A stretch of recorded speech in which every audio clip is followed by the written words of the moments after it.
Hey guys, tonight we're diving into the sweltering hush of a Yazoo River summer, where candlelight quivers in cut crystal, and the air itself tastes faintly of metal.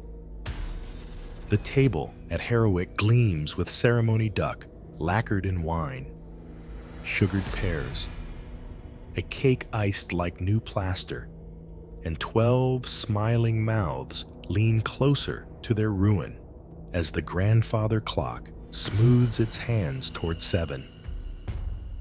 You stand at the threshold between kitchen and parlor, apron spotless, heartbeat not, and you feel the room draw breath, the way a body does before it screams.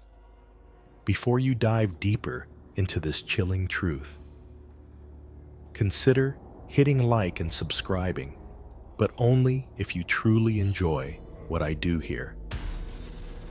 Drop a comment with the time and place you're watching, so I know you're still out there. And we'll dive into tonight's journey together. Grace is being said, glasses lift, the second hand drags. At first it is only a wrinkle in a child's nose, a hand to a throat, the smallest pause over vegetables glossed in cream. Then the first cough seeds the next, and the next. A rough music climbing the throat of the house. Wine goes black on linen. A chair buckles. Someone whispers prayer into their napkin and finds no mercy there. Only threads and breath and a taste that won't let go.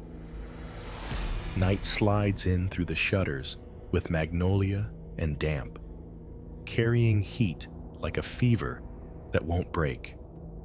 You do not move. Your fingers hold the door frame, the way old roots hold riverbank mud. In the polished sideboard, the room reflects itself, double flames, double faces, double helplessness, and in the glass, you are only a smear no one will name. The bell pull hangs unused. The doctor sleeps 3 miles west. The horses dream in their halter shadows. The clock mouths 7, then 7 again, as if time itself were choking when the first body folds. Forks skitter like silver insects, and every eye finds the kitchen, as if the doorway could answer back. You were not born on this land, yet it swallowed you whole. In 1828, at just 20 years old, you were dragged from a slave auction in New Orleans, shackled and sold to the highest bidder. They tore your little boy, Josiah, from your arms as though he were nothing more than merchandise. His cries, as he was carried away, still pierce your ears. A rusted nail that will never be pulled free. From that moment, you became property of the Harrowick family, a name that cast a shadow over the entire Yazoo River Valley. Their mansion rose on a hill above the cotton fields, white columns stabbing upward into the blistering Mississippi sky. Inside, the polished floors shone like mirrors, reflecting every footstep, every flicker of candlelight. The family dined beneath portraits framed in gold, their ancestors staring down with hollow authority. They prayed before meals and toasted prosperity with crystal goblets imported from France. And you, unseen, bent over the stove where smoke seared your eyes and heat cracked your hands. You learned to season dishes so perfectly the judge could boast of his Christian household at table, while you hid your voice until it nearly disappeared. Judge Harrowick was respected in court, but merciless at home. He sold children whenever debts grew heavy, He lashed men bloody for working too slowly. Evelyn, his wife, read scripture with a gentle smile, then punished a girl to the brink of collapse for breaking a plate. The lash marks carved into backs at the quarters were their truest family signature. Still, memory refused to fade. Josiah, his tiny hand always curled around your finger, remained the single flame in your chest, night after night, after the dishes were scrubbed and the fire dimmed. You crouched by ashes and traced letters into the dirt. You taught yourself to read scraps of paper carried by the wind. You listened when the plantation doctor visited, repeating words like arsenic, mercury, and dosage until they rooted in your mind. At the general store, you noticed the pale powder sold cheaply as rat poison.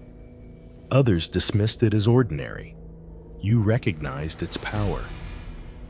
Over the years, you became something else, still cloaked as a servant, still called by names spat like insults, but beneath it ran a current no one saw. You gathered the powder in hollow gourds, hiding them behind flour sacks. You tested it with trembling hands, a stray dog that faltered after 3 days, a barn cat that shuddered and went still within hours. Each trial terrified you, but none could stop you.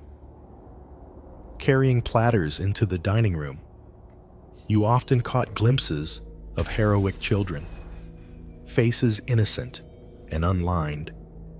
For a heartbeat, pity tried to settle inside you. Then memory struck Josiah's body, yanked away, his screams unanswered. Their laughter existed only because yours had been silenced. In that instant, even their innocence felt stolen. The kitchen taught you patience. 11 years of silence. 11 years of smoke and servitude. Each feast, each glass raised in smug confidence, deepened the reservoir of hatred inside you. You waited, watched, calculated. You learned the rhythms of their household, their blind spots, their indulgences. And you knew the day would come when you would no longer be invisible, when your hand would reach from the kitchen doorway and overturn the order of things. You already knew the moment the judge's 62nd birthday, when every Harrowick would gather at one long table, their voices bright with confidence. The grandfather clock would chime 7, candlelight would dance against polished silver, and you would stand in the doorway, steady as stone, as the fate you had carried for a decade spilled into their veins with every bite, every swallow, every careless word. The night would not belong to them. It would belong to you. The morning of the feast broke heavy with heat, the kind of August air that pressed down on your chest like a hand.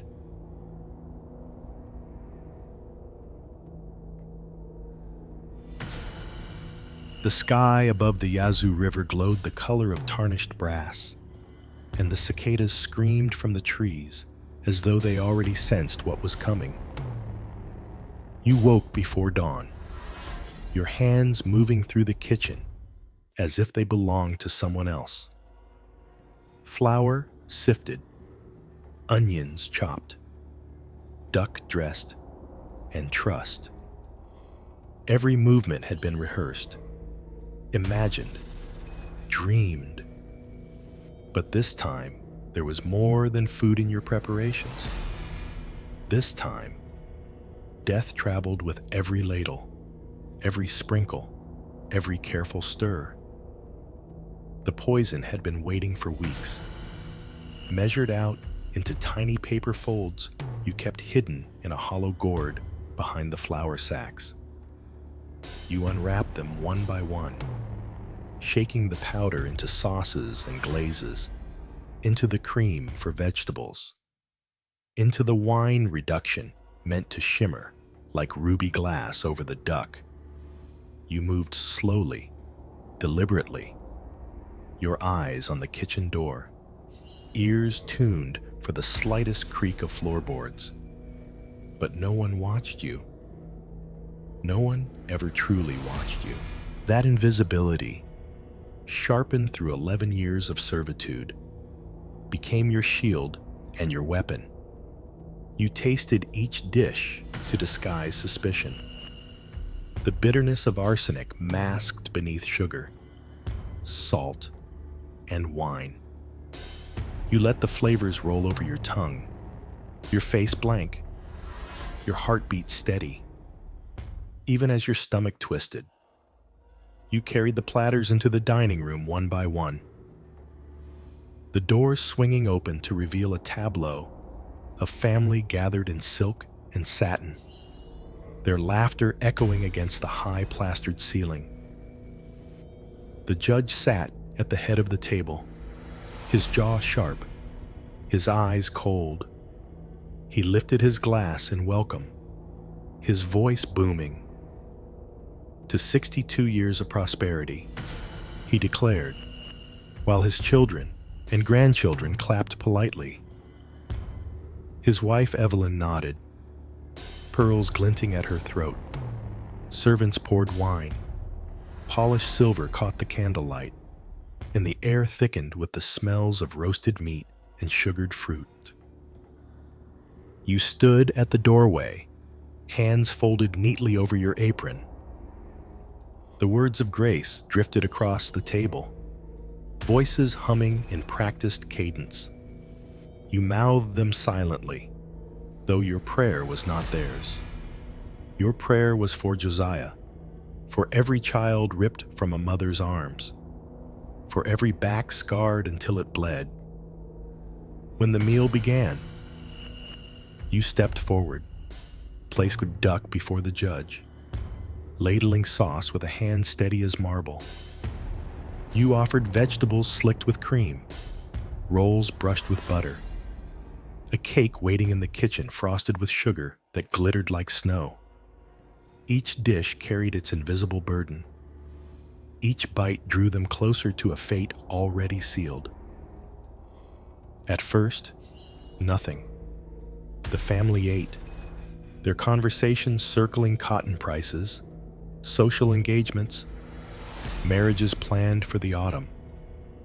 You moved among them silently, refilling glasses, carrying trays. Then the first sign, little Sarah, no more than 9, wrinkled her nose at her vegetables. "They taste funny," she murmured, but her grandmother hushed her. "Nonsense, child. Clara's cooking is perfect." The clock chimed 7:30. The sound stretched into the thick air, each note like a tolling bell.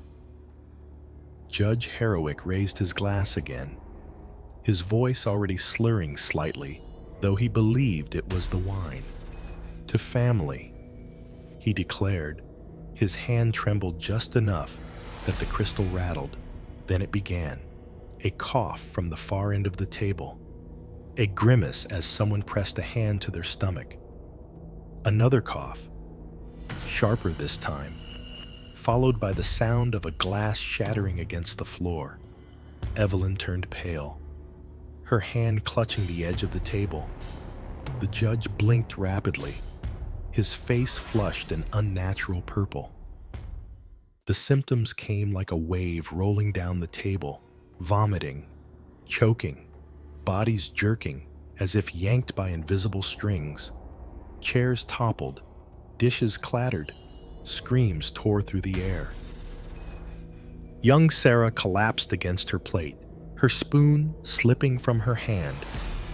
Her mother bent to lift her, only to gasp and stumble, her body folding inward. The judge tried to rise, one hand on the table, the other clawing at his throat. The food, he rasped, but his knees buckled. He crashed face first into the frosted cake, smearing sugar across his dying breath. Every eye swung toward you where you stood in the doorway. For one heartbeat, the chaos seemed to freeze, and you felt the weight of their gaze: accusation, horror, recognition. But before a single word could leave their mouths, you turned and slipped back into the kitchen, the door swinging shut behind you. The sound that followed was carnage. Tables overturned, silver clattering like rain, voices shrieking prayers and curses. One of the sons tried to crawl toward the door, dragging his convulsing body across rugs imported from Persia. He collapsed inches from escape, his hand clawing at the wood until it stilled. Evelyn still had enough strength to ring the silver bell meant to summon servants, its high chime cutting through the chaos like a scream. The other enslaved workers heard it clearly from the quarters, but no one came. You moved quickly now, through the scullery and out the back door into the humid night. The air smelled of magnolia and sweat, but beneath it clung the sharp tang of arsenic, as though the poison itself had bled into the very walls. You clutched the bundle you had prepared: spare clothes, a few coins stolen over years, forged papers written with careful hands by candlelight. Behind you, the great house of Harrowick burned not with fire, but with suffering.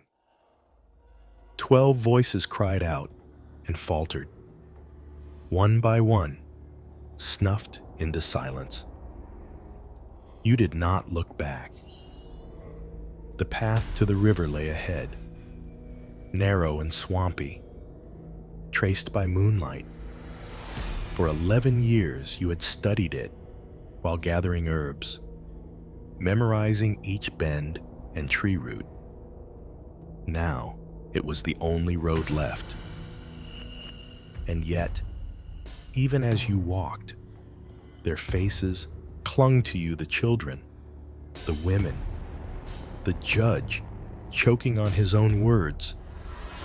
You told yourself it was justice, not murder, that no one at that table was innocent. But the echo of their screams tangled with Josiah's cry in your memory, a chorus that would never release you. By the time the clock struck 9 inside the house you'd left, silence reigned in the dining room. Forks lay abandoned in puddles of wine, chairs overturned, bodies scattered like broken dolls. The only sound was the relentless ticking of the grandfather clock, counting seconds none of them had left. And you, already a mile away, melted into the shadows of the riverbank, carrying not only your bundle, but the weight of every soul you had just erased.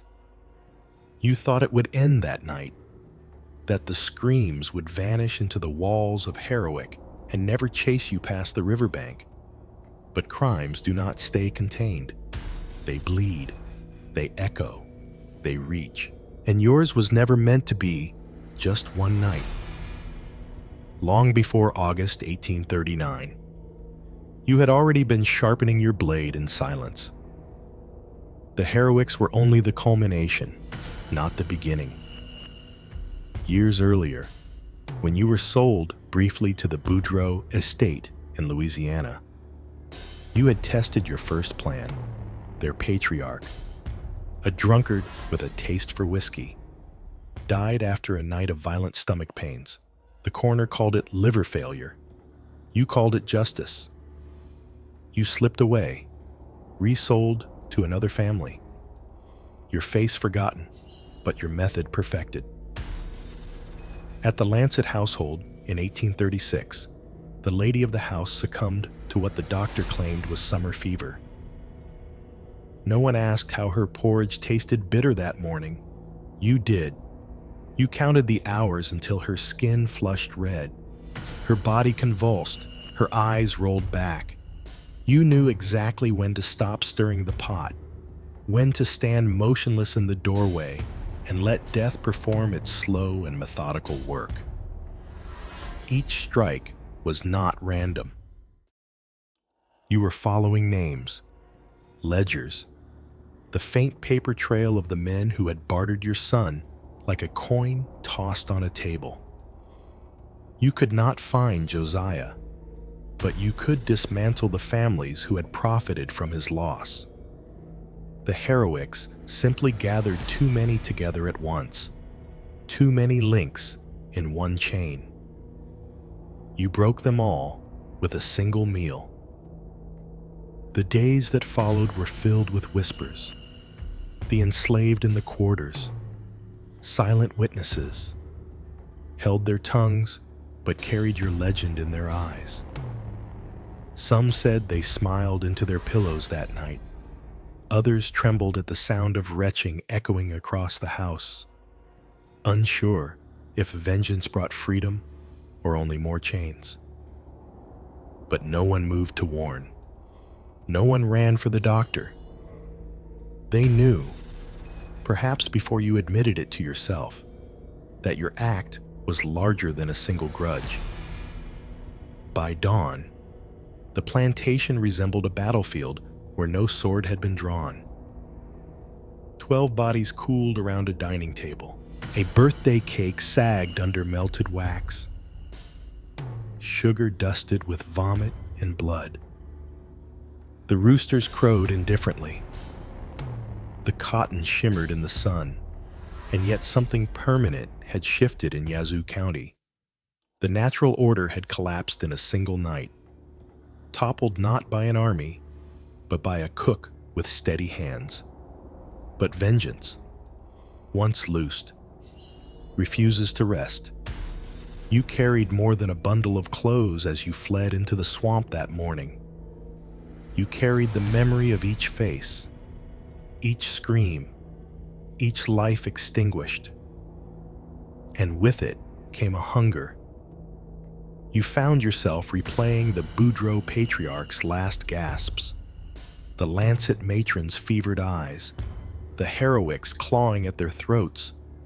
It was not cruelty that drove you to remember, but precision.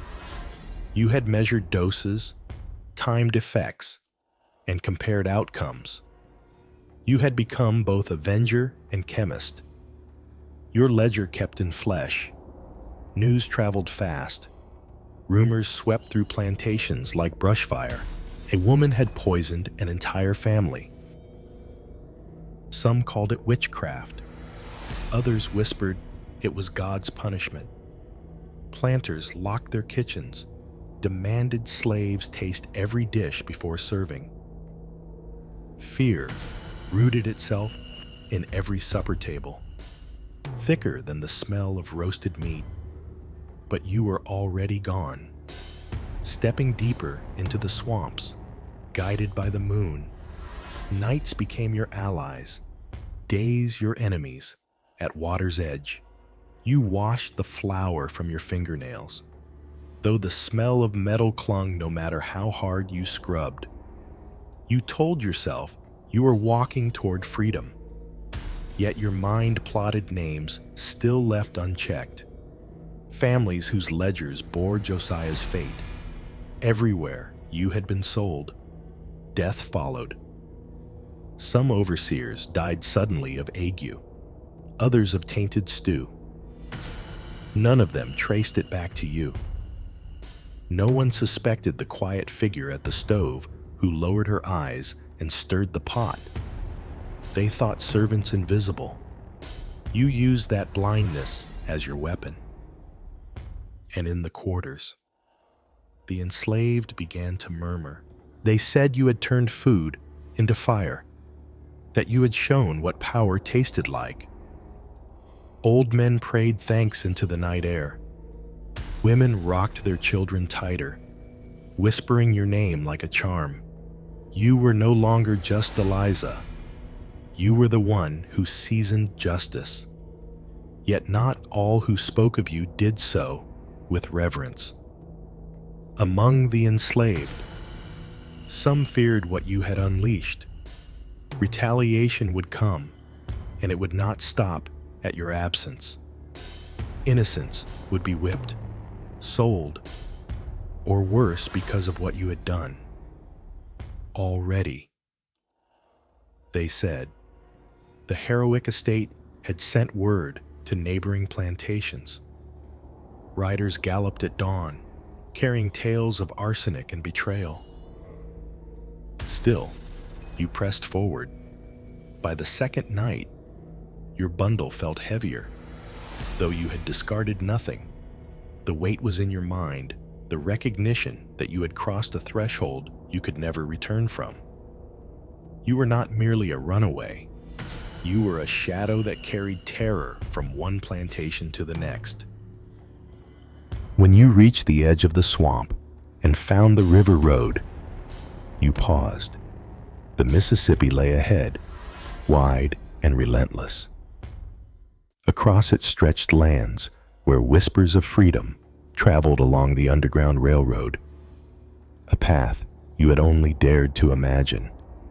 But you also knew freedom would not erase what you had done. The screams would follow. Back at Harrowick, bodies lay stiff in their finery, mouths frozen mid-prayer. Investigators would come. They would search the kitchen, the quarters, the ledgers. They would find your absence and know the hunt would begin. And when it did, your name would change from servant to monster, from invisible hand to wanted fugitive. You told yourself you were ready, that vengeance justified itself, that every life you ended was only a shadow of the one stolen from you. But in the silence of the swamp, when the frogs croaked and the moon bled silver across the water, doubt whispered, "Did Josiah still live somewhere? Could he forgive the trail of corpses you had left behind in his name?" You quickened your pace. Ahead lay more nights of hiding, more names to strike, more rivers to cross. Behind you, the Harrowick estate stood silent as a mausoleum.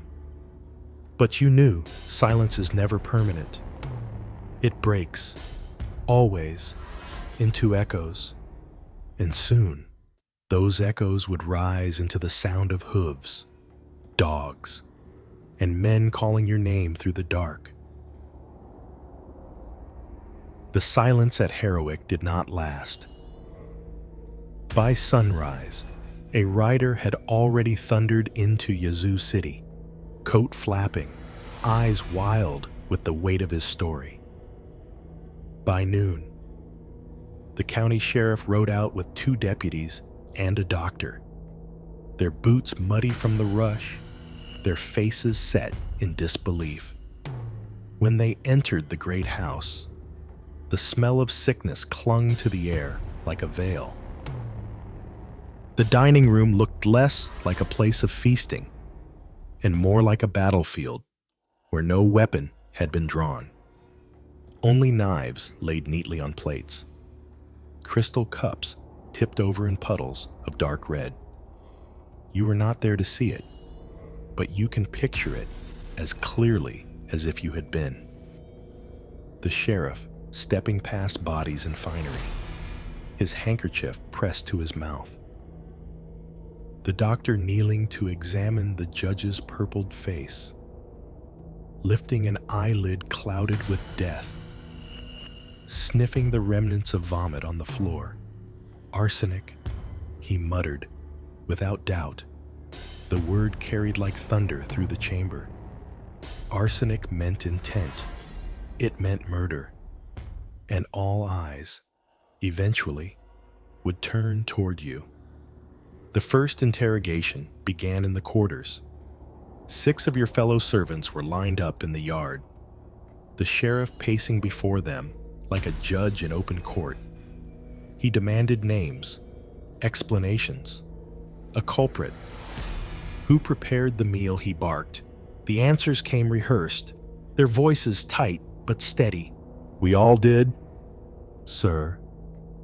One said she cut vegetables. Another claimed she baked the rolls. Another insisted he served the wine. When pressed about you, their story held fast. You had been sold 2 weeks earlier to a plantation in Louisiana. They even produced papers aged, inked, and signed, though the signature wavered in a hand not quite true. Still, it was enough to plant doubt. The sheriff narrowed his eyes. He had lived his life reading lies on faces, but here he found only masks. These people had mastered invisibility long before you fled. He moved from one to another, searching for the crack, the stammer, the trembling hand. But they had been trained by necessity, trained by you to let nothing slip. Meanwhile, the doctor continued his grim work.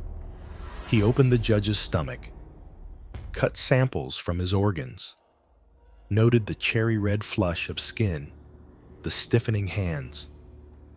His notes recorded every symptom of arsenic poisoning, but they also recorded the impossible scale.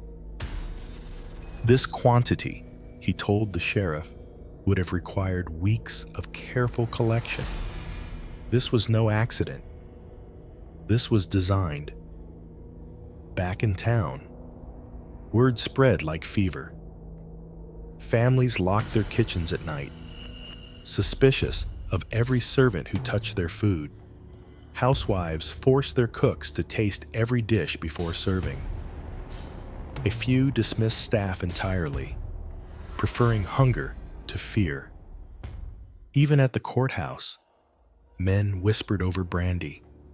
Voices hushed as they spoke of a woman who had turned the tools of domesticity into instruments of war. The investigation widened. Deputies rode to nearby plantations, asking about a woman of medium height with a scar on her hand. Some claimed to have seen you walking by the river. Others swore you had already crossed into Louisiana. The contradictions only deepened the mystery. No one dared speak the truth that you had been seen slipping into the night with a bundle. That silence was an act of loyalty as much as fear. The sheriff returned to Harrowick, pressing harder. He stormed the kitchen, searching for evidence. The pantry was spotless, every surface scrubbed until wood gleamed. He dug through flour, lifted jars, sniffed spices. In one corner, behind the sacks, he found a gourd, but it was empty, its interior rinsed clean. He cursed and hurled it against the wall. The fragments fell silent at his feet.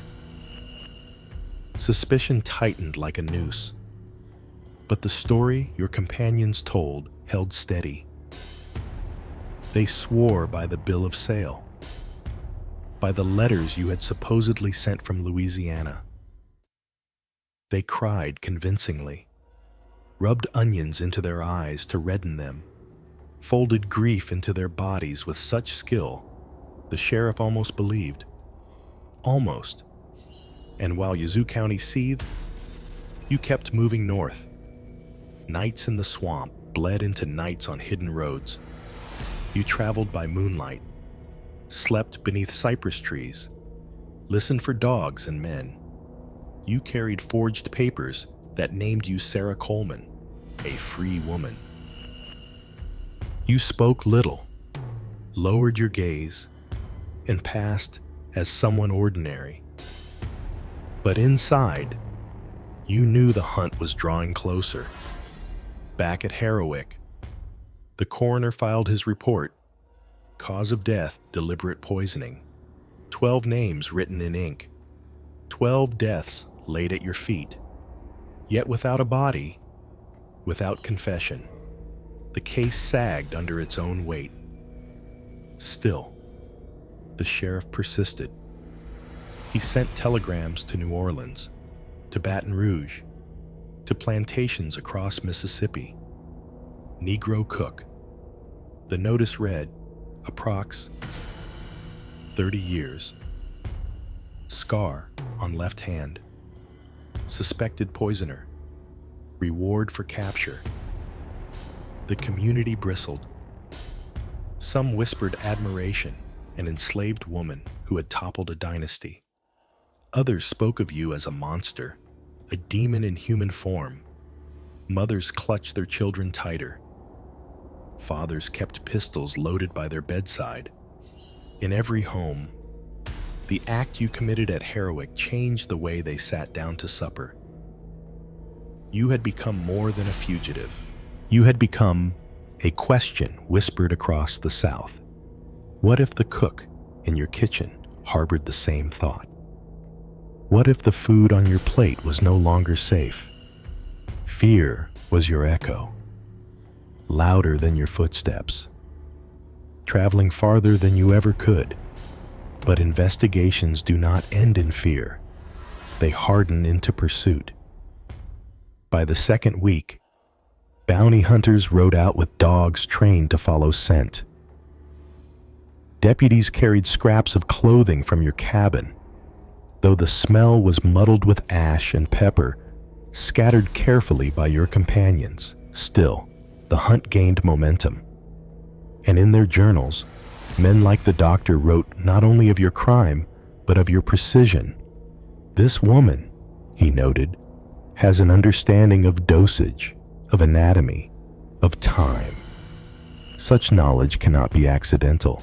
She listened. She learned. She is more dangerous than a gun.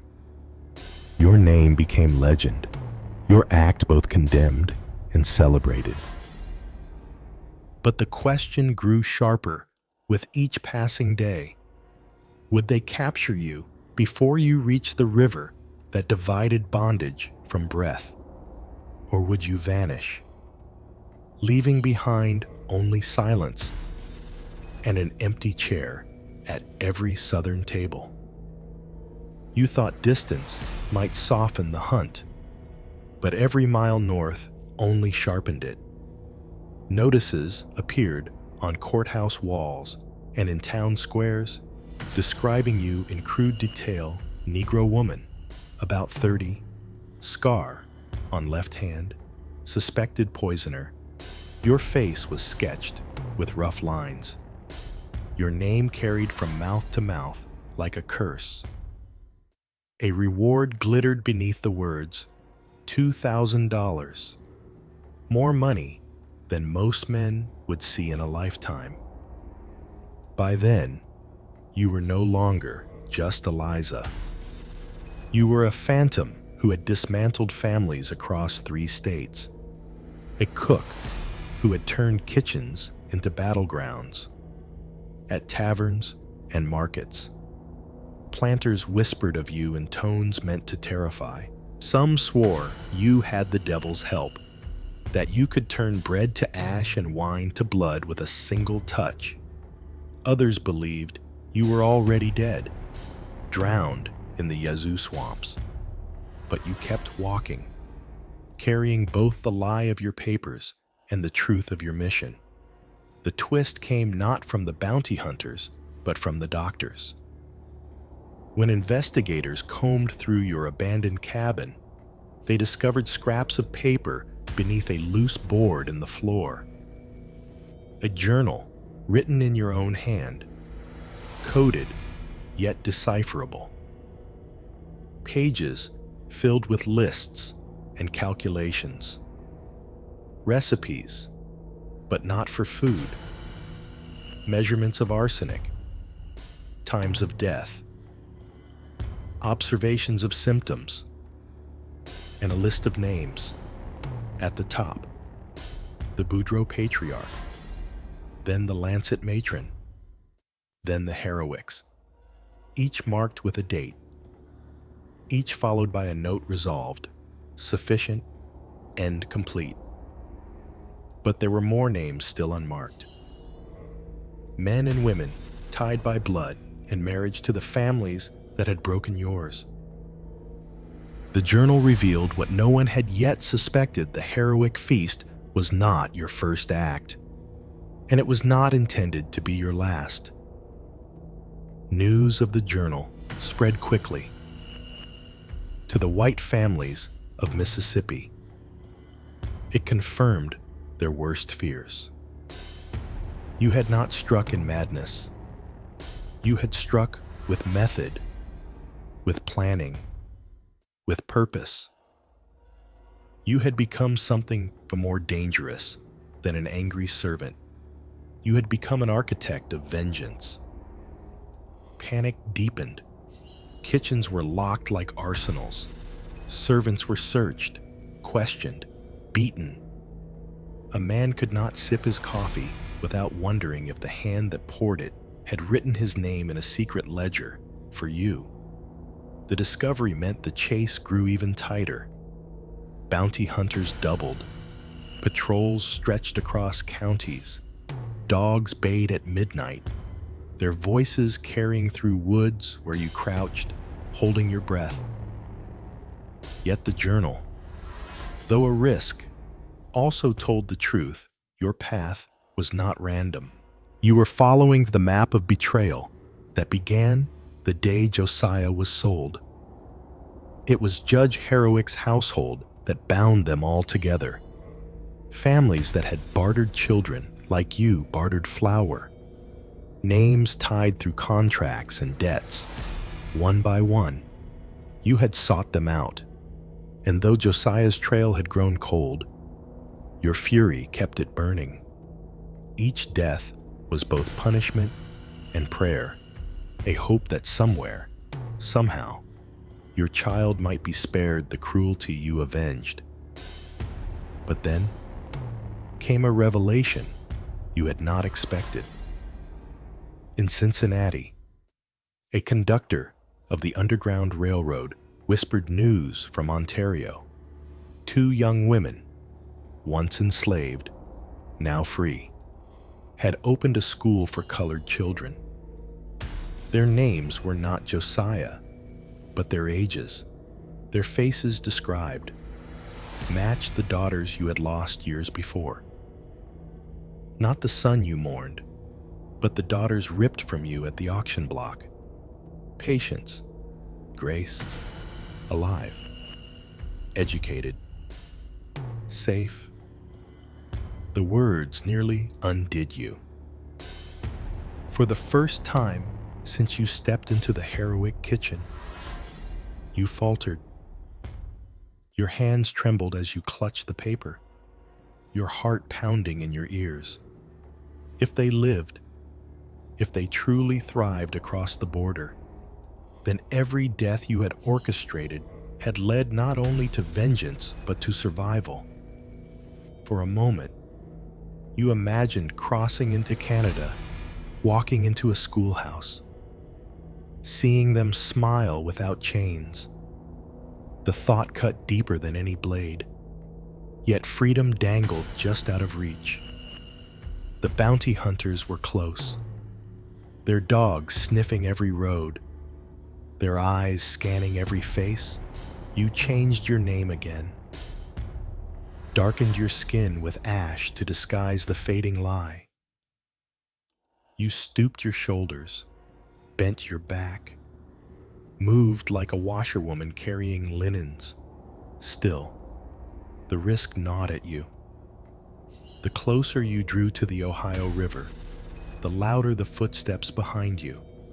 And then, one night, in a safe house, you made a choice. You wrote a letter, your handwriting curling with that distinctive flourish on every G. You addressed it to the school in Ontario, asking about 2 young teachers. You signed it not as Eliza, not as Sarah Coleman, but with the name you had whispered to yourself for years in the dark Adonai, beloved. That letter was your undoing. Intercession traced. It became the proof bounty hunters needed to close their net. At dawn, boots thundered up a boarding house staircase. Hands hammered at the door. Dogs barked outside. You clutched the vial you had always carried, ready to drink, ready to end it on your terms. But in the rising panic, you hesitated. What if the letter had been answered? What if your daughters truly waded across the river, free and alive? The knock came again, sharper this time.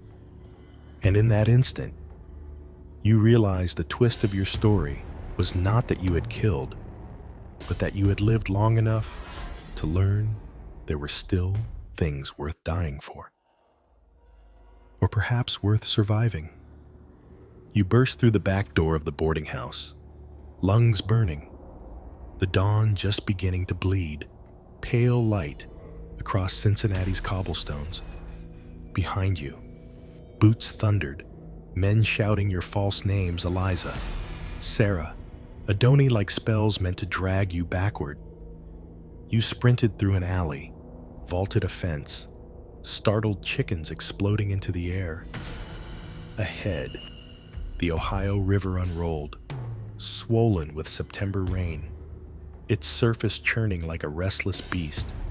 7 men closed in. A bounty hunter looped rope in his hands. The deputy marshal raised his pistol. They thought they had you cornered at the edge of the pier, nowhere left to run. But you still held the vial hidden in your bodice, the one that had followed you from the kitchen at Harrowick to this final moment. You raised it high. Their voices faltered. The crowd that had gathered, dock workers, free blacks, even curious whites, watched in silence. You spoke then. Your words carried by river wind.